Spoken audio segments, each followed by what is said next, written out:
ఉంటే మెచ్చుకోదు రాజ్యము, నచ్చినట్టు సాగుతుంటే మెచ్చుకోదు రాజ్యము. ఉచ్చపోసే వాడిదేలే అసలు సిసలు భోజ్యము. మతము ముసుగు వేసుకుంటే వాషింగ్ పౌడర్ నిర్మా మతము ముసుగు వేసుకుంటే అందుతుంది ఆసనం. హిజాబన్న హలాలన్న అదే మరణ శాసనం.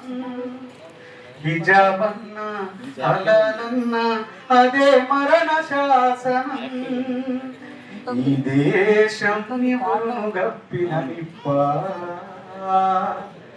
ఈ దేశం నిపురును గప్పిన నిప్ప. కాషాయం కట్టడమే ఇక గొప్ప, ఈ దేశం నిపురును గప్పిన నిప్ప. కాషాయం కట్టడమే ఇక గొప్ప. ఇట్లా పాటలు పాడితే ఎందుకు అన్నారు మనల్ని? అందుకోసం జయరాజ్ అన్న రమేష్ అన్న డిబేట్లలో కానీ అన్న టీవీ డిబేట్లో పోయినట్టే అవతల కూర్చొని జయరాజ్ అన్న పాటలు వింటే అంతే.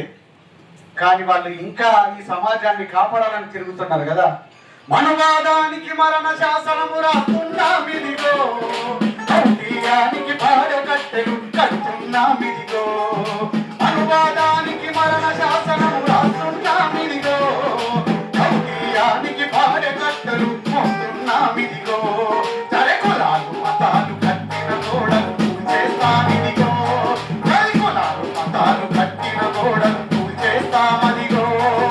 సామ్యవాదపు అంబేద్కరుడై వస్తున్నామదిగో, అనువాదానికి మరణ శాసనం రాస్తున్నామదిగో. కౌటిల్యానికి భార్య కట్టె కడుతున్నామదిగో, అరే అనువాదానికి మరణ శాసనం రాస్తున్నామదిగో. కౌటిల్యానికి భార్య కట్టె మోస్తున్నామదిగో. ఆ మనువుకే భార్య కట్టెలు మోస్తుంటే వాళ్ళకు కంపల్సరీ మంట ఉంటది.